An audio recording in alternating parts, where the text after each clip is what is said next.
Bom dia, Caio. Bom dia, Braulio. Abraço, queridos. Caio, o que realmente significa o ligar na terra e o ligar no céu? Desligar na terra e desligar no céu. Que poder é esse que a igreja tem de ligar e desligar? Gostaria que você me explicasse, por gentileza, querido. Abraço. Um abraço, meu irmão. E você foi tão objetivo e eu estou aqui encataratado até daqui a mais alguns dias, quando a cirurgia agendada vai ser feita.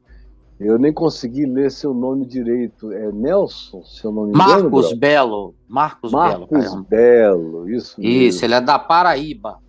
Marcos Belo, obrigado pela pergunta.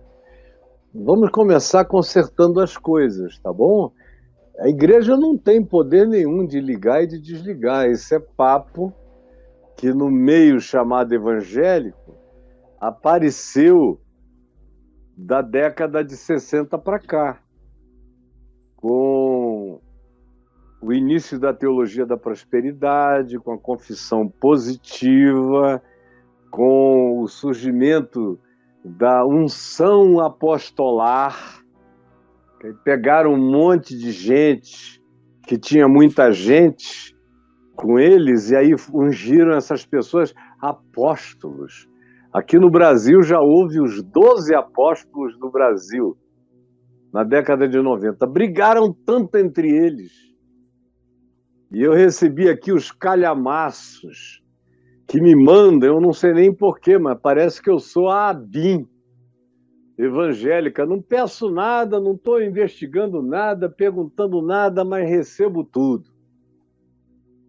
Provas, documentações, é um monte de coisas. E eu vi aquela coisa horrível, aqueles supostos apóstolos do Brasil. Cadê eles? Você ouve falar nos apóstolos do Brasil? Sumiram, evaporaram, assim como do vapor vieram, ao vapor voltaram. Ficaram só essas nomenclaturas de Araque, apóstolo fulano, apóstolo Beltrano, tudo de Araque, apóstolos de nada. Não tem mensagem especial nenhuma de Deus para levar para povo nenhum da terra. O apóstolo, a palavra apóstolo, significa, semelhantemente ao anjo, o mensageiro, o representante que fala por quem o designou. E aí, nesse sentido, nós tivemos apenas os apóstolos que tivemos no Novo Testamento. Depois disso, houve pessoas, especialmente no primeiro século, que foram consideradas apóstolas por uma outra razão, porque elas levaram a palavra do Evangelho para lugares aonde antes o Evangelho nunca tinha chegado. E aí, por exemplo, você tem pessoas que foram designadas, ainda no ambiente do Novo Testamento, como apóstolos e apóstolas. Gente como Priscila, Áquila, você lê especialmente aqui em Romanos 16, aqueles que Paulo chama de apóstolos e não fazem parte, não figuram no protagonismo dos apóstolos, assim considerados como aqueles que receberam o mandato de falar em nome de Cristo, completando o significado das interpretações do que Jesus tinha falado nos evangelhos, e eles supostamente tinham andado desde o início, por isso podiam pelo menos repetir as informações com idoneidade para as gerações seguintes. Esses eram os apóstolos. Hoje em dia, o apóstolo é o Novo Testamento. O Novo Testamento carrega o que Jesus ensinou, fez, mandou, encarnou, gestuou. E o apóstolo é Jesus. Como diz o escritor de Hebreus, ele é o bispo e o apóstolo das nossas almas. Como também ele é chamado de o guia das nossas almas. traduzido para outras línguas, seria o guru, o mestre, o rabino do nosso ser, só que de uma maneira absoluta, total. Ele é o apóstolo. Dele é a palavra, dele é a mensagem. E os que, enquanto a gente não tinha o registro feito aqui, nós contávamos exclusivamente com a memória daqueles 12 apóstolos e de Paulo, que não conviveu com Jesus, mas foi quem melhor do que os apóstolos entendeu o Evangelho e o aplicou aos seus dias de maneira incomparavelmente superior a qualquer outro apóstolo. Então, apóstolo, no estrito senso da palavra, segundo os próprios apóstolos originais, eram aqueles que tinham andado com Jesus desde o princípio, ou então aqueles de uma segunda geração que tinham ouvido praticamente ainda de primeira mão. Mas logo depois, a utilização desse termo apóstolo parou de existir, exceto depois de Constantino, no IV século, na Igreja Católica Romana, quando o Papa foi considerado apóstolo e Constantino foi designado pelo cristianismo que tinha acabado de ser formado, essa hidra de muitas cabeças que está presente até hoje, que você chamou de igreja, foi chamado de o 13º apóstolo, num estelionato apostolar absoluto. Então, os apóstolos é que tinham recebido, você veja que quando Jesus falou isso, foi logo na ressurreição, quando ele ressuscita de entre os mortos, ele entra no lugar onde eles estavam reunidos com as portas e janelas fechadas, é o que diz o Evangelho de João, e ele veio e soprou sobre eles.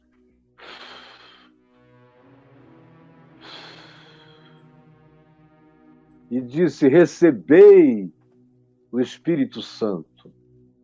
Aquilo que ligardes na terra terá sido ligado no céu, e o que desligardes da terra terá sido desligado nos céus.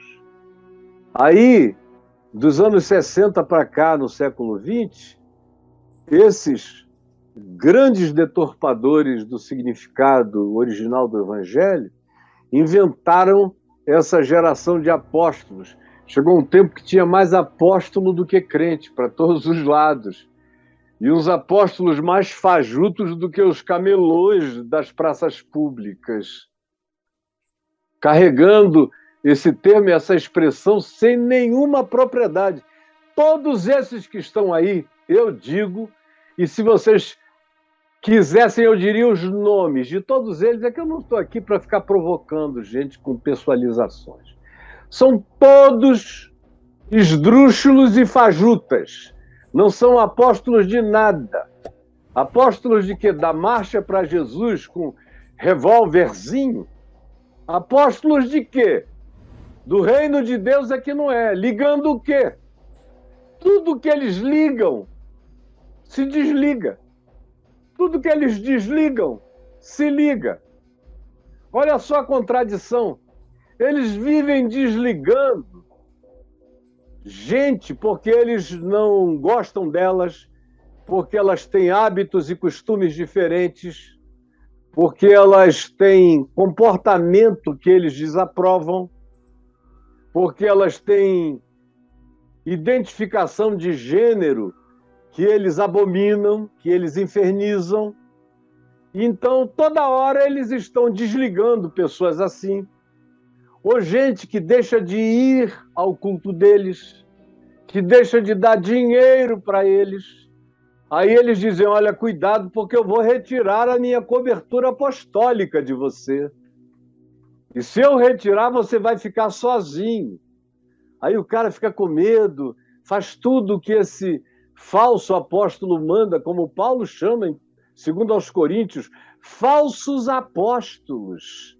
Ele repete isso várias vezes, que estava cheio já nos dias dele de falsos apóstolos, mentirosos, pregando outro evangelho.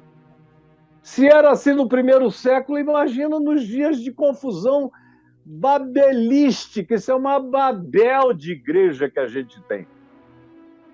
Poder de ligar nada, de desligar nada. Eles não conseguem nem ligar a esposa deles, nem os filhos deles. Não podem nada, isso é tudo mentira para enganar você, meu amigo Marcos Belo, não é isso?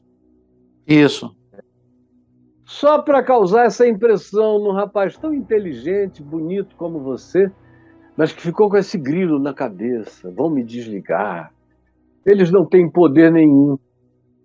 Mesmo os apóstolos originais tinham nessa palavra de Jesus não algo para ser abusado. E foi algo que eles usaram como uma prerrogativa apenas em muito poucas ocasiões, quando, na maioria das vezes, eles apenas declararam que aquelas pessoas eram de Deus, ou quando havia dúvidas, mas ia um grupo de pessoas, como Paulo, Barnabé, e olhavam, enxergavam e davam testemunho da graça de Deus e diziam, eles são de Cristo, sim. Era um ligar no sentido de validação do olhar, do testemunho, do que faziam. E era também um ligar na perspectiva de dizer, filho, filha, você está arrependido, arrependida.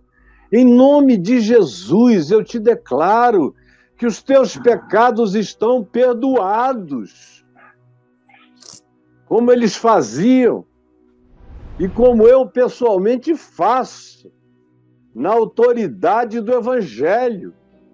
E tenho feito a minha vida toda, e cada vez mais, ligando gente que chega fragmentada, desligada por esses falsos apóstolos, ameaçadores, esses lobos que impetram maldições sobre pessoas que não atendem às suas condições.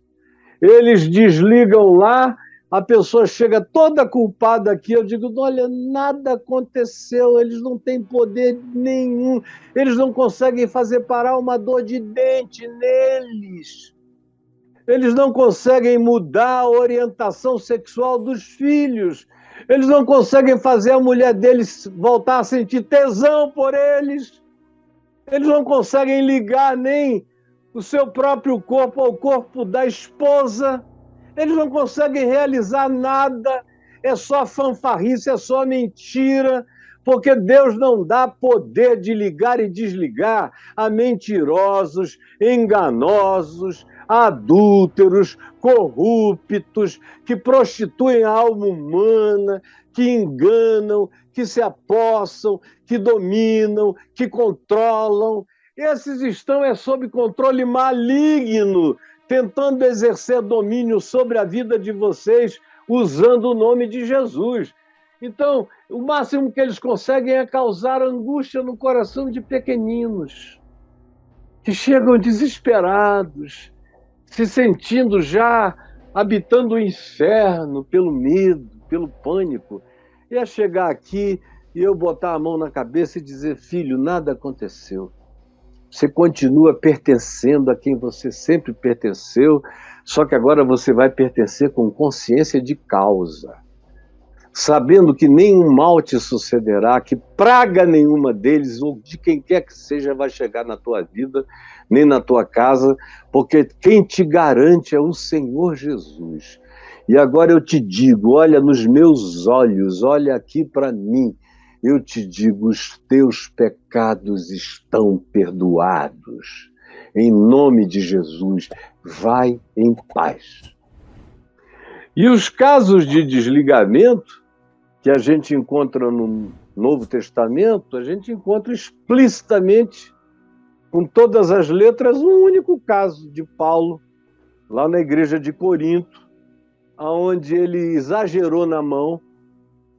É aquele texto de 1 Coríntios 5, quando ele diz que estava entregando um determinado membro da igreja de Corinto a Satanás para a destruição da carne, porque o cara tinha ido para a cama com a mulher do pai, não era com a mãe dele, era o pai casou de novo, viúvo, seja lá qual tenha sido a circunstância, e ele ficou com tesão na mulher do pai, a mulher do pai deu mole para ele, eles foram para a cama, tiveram um caso que acabou sendo descoberto e todos eles eram membros da igreja em Corinto, como acontece aqui nas Corintos da nossa vida todo dia.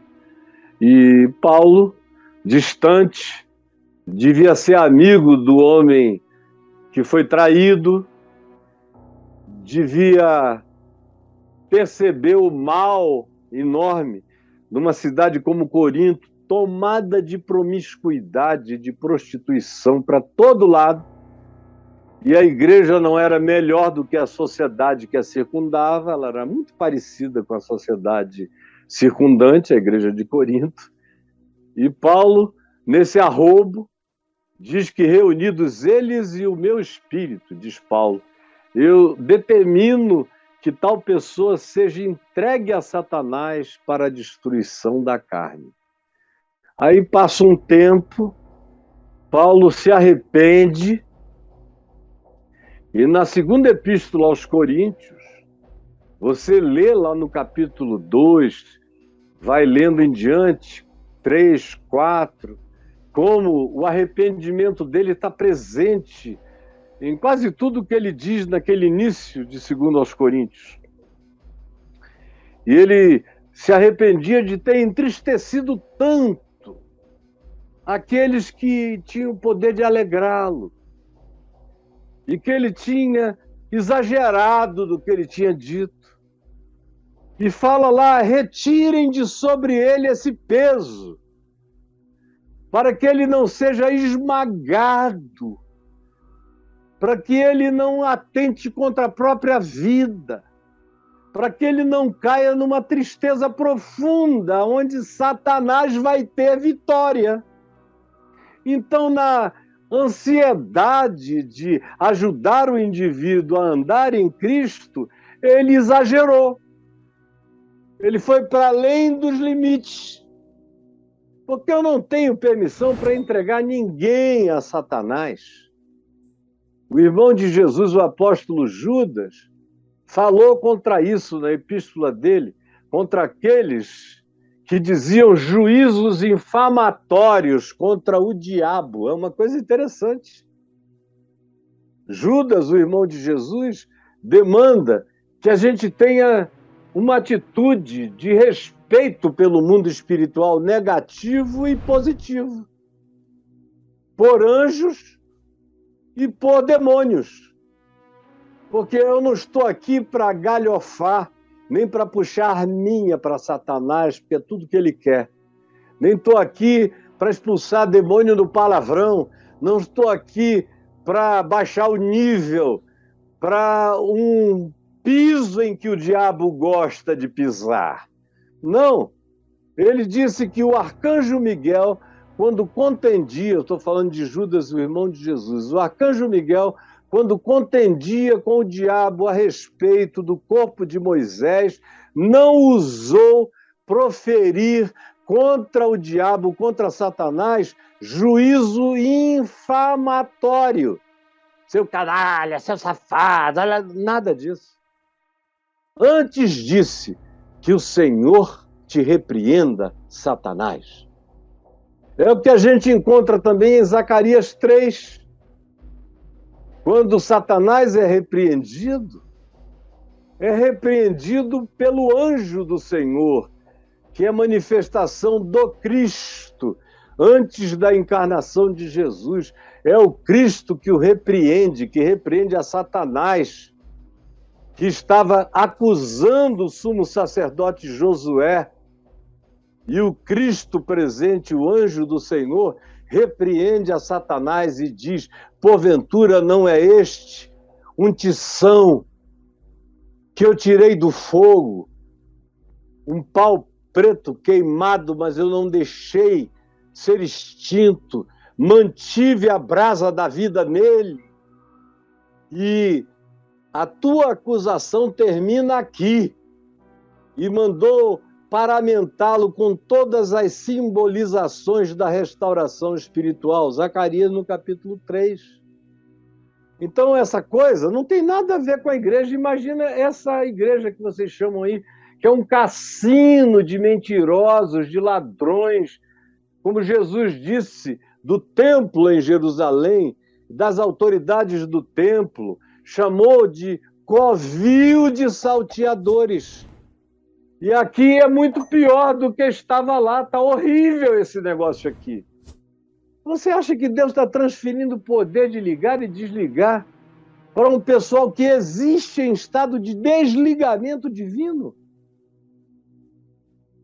Então, meu querido Marcos, apenas saiba o seguinte: você está ligado pelo sangue do Cordeiro.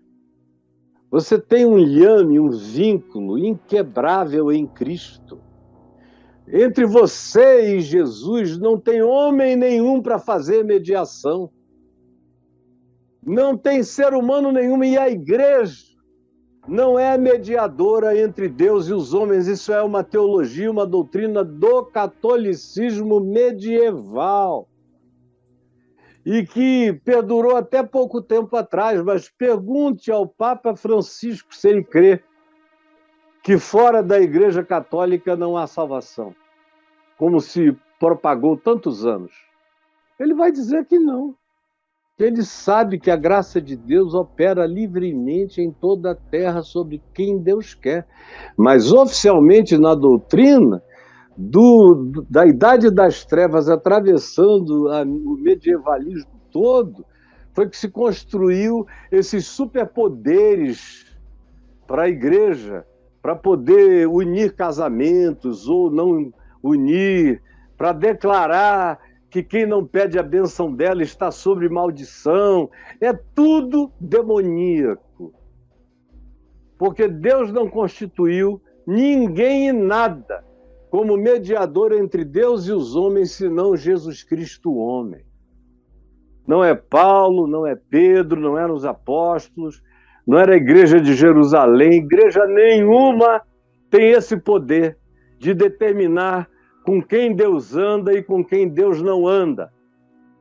E quem ensina isso para nós é Jesus, nos evangelhos, que andava com gente que até os apóstolos nem entendiam, que conversava com mulheres, como em João 4, com a samaritana, que devia ser jovem, bonita, ao meio-dia, num lugar descampado, só os dois, e os apóstolos vieram e ficaram grilados, cabreiros, porque ele estava conversando com aquela menina ali. Jesus nunca abriu essa porta para ninguém xeretar a existência de ninguém. Não deu essa permissão. E ele mesmo não daria isso para ninguém que fosse abusar disso. E abuso é tudo que se instituiu no cristianismo. O cristianismo é, semelhantemente ao islamismo, hoje em dia, uma religião de abuso. Abusos, abusos e abusos. E o cristianismo protestante, ou evangélico, ou pentecostal, é o mais abusivo de todos eles. Então, esses que abusam da alma humana são aqueles que estão sob juízo divino. Então, esqueça isso para sempre. Só tem um mediador. Você dá conta da sua vida diante de Deus. Manda eles me desligarem para ver o que acontece. Não acontece nada. Absolutamente nada. Eles usam isso como efeito temerário, angustiante e de submissão no coração de pessoas que não entendem e se colocam na posição de subjugamento, o que eu espero que você nunca mais faça na vida. Mas se você quiser, o Braulio entra aí no portal, na lupinha do portal Caio Fábio, e escreve ligar e desligar. Ligar e desligar. Escreva, por favor, e nos mostre quantos registros há de ligar e desligar. Por favor, meu amigo querido. tá bom? Tá aqui, tá aqui. Quantos? Acabei de fazer. 26. 26. Você podia ler algum para nós? Você quer autoridade, primeiro? As chaves de Tá. Pedro, devocional. A E aí? loira e o computador. Aqui deve ser ligar ou desligar o computador, né, cara?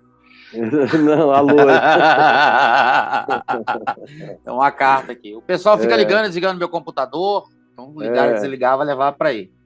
Aqui, ó. A loura, não consigo fazer conexão com a internet. Suporte. Com certeza, você utiliza a Ligar e senha. desligar? É, o ligar e desligar. Esse aí não precisa Disciplina na ter. igreja. Disciplina na igreja tem a ver com ligar e desligar espiritualmente. Caio, a mais? graça me alcançou. Uma carta. Isso, ligar e desligar. Tinha alguém lá que disse que jamais iria ser alcançado e o cara viu que quem disse isso contra ele não tinha poder nenhum. Nem Tem a ver, né? Não, ninguém tem. Fantasmas de uma traição. Aí deve ser o corno rádio, né? O cara fala, você tá meio... Eu fiquei sabendo que a sua mulher tá te traindo. Ele é, tô ligado. Deve ser isso. Né? É, isso é outra coisa. É também. isso, mas a brincadeira foi boa. Mas e aí? É o corno rádio, não, eu tô ligado. O pastor não vai e não sai de cima de mim. Oh, rapaz, isso aqui deve ser complicado. O pastor dando de cima aí, tá ligado? Pentecostalismo, espiritualidade 171 e Avenida Brasil, Caio Fábio. Isso. Tem tudo aí, Marcos Belo, para você e todos que queiram saber aí, um pouco mais sobre isso. Maravilhoso. Tá bom? Assim como no meu curso aqui, no Reconexões, eu falo sobre esse ligar e desligar, o que é aqui, isso, até onde vai. Enfim, tá aí no portal Caio Fábio, no Caio Fábio Exclusivo, nos meus cursos. Tem esse do Reconexões, que é o primeiro, e que vocês podem aprender uma quantidade enorme de coisas que vocês me perguntam aqui, que estão em sequência conectada no Reconexões. Eu reconectei tudo numa sequência crescente. Como também no Jesus, a chave hermenêutica, você aprende o significado de certas coisas que vocês leem, como o Marcos leu, pega o versículo, tira do contexto, aí olha para o verso sozinho e quer construir uma teologia e um dogma em cima de um verso isolado. E a gente não pode fazer isso, a gente tem que ler qualquer coisa tópica à luz do todo do que Jesus ensinou. E aonde é que Jesus ensinou no cotidiano esse poder de ligar e de desligar? Por exemplo, João ficou frustrado quando foi preparar a pousada para Jesus entre os samaritanos. E quando Jesus foi chegando por lá, os samaritanos viram que Jesus estava muito afim, era de prosseguir adiante, não queria dormir nenhuma noite, queria chegar logo em Jerusalém. Eles viram e deixaram o caminho livre. João ficou zangado. Tinha ido, trabalhado, feito, arrumado. E agora ele estava zangado, era com Jesus, que não ia aproveitar o trabalho dele. Mas como com Jesus não pegava bem ele se levantar e falar que ingratidão, eu trabalhei tanto e o senhor não vai ficar aqui, onde eu preparei com tanto carinho. Ele transferiu, como só ia acontecer, transferiu a raiva dele para os samaritanos que tinham feito tudo que ele pediu. Não era por falta de preparação, estava tudo pronto, eles só estavam dizendo a Jesus, se o senhor quiser ir adiante, pode passar, porque a gente não vai lhe constranger a nada. Aí João ficou com ódio. E o que é que ele fez? Ele virou-se para Jesus e perguntou, tu queres que façamos descer fogo do céu para os consumir? Olha só como é que Pedro, Tiago, João e o barquinho eram caras que sabiam tudo da dimensão espiritual. Sabiam nada. Eram meninos do jardim da infância do reino de Deus, iam ter que rodar muito para aprender. Aí esse João ouve Jesus dizer o seguinte, vós não sabeis de que espírito sois. Como é que você quer uma coisa dessa? Quer a minha anuência para uma barbaridade dessa? Porque eu não vim ao mundo para destruir a vida de ninguém. Eu vim ao mundo para salvar as almas humanas. Esse é o espírito. E que João, que naquele tempo, quando falou isso, era um rapaz ali de, meu Deus, 28, 27 anos, novo. Depois, quando ele escreve a sua primeira epístola chamada Universal, a primeira epístola de João, você lê lá no capítulo 5, João dizendo, se vocês quiserem, abram aí, eu não vou abrir, porque eu sei o que está escrito. Ele diz lá que quando você vê um irmão cometer pecado, que não seja pecado para a morte, o que é uma coisa raríssima.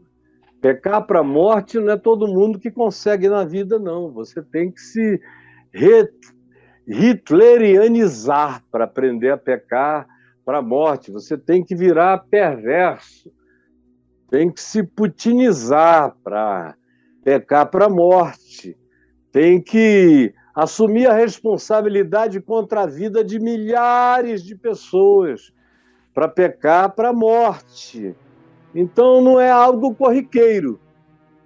E João diz justamente por isso, se você vir o seu irmão pecar não para a morte, ore por ele.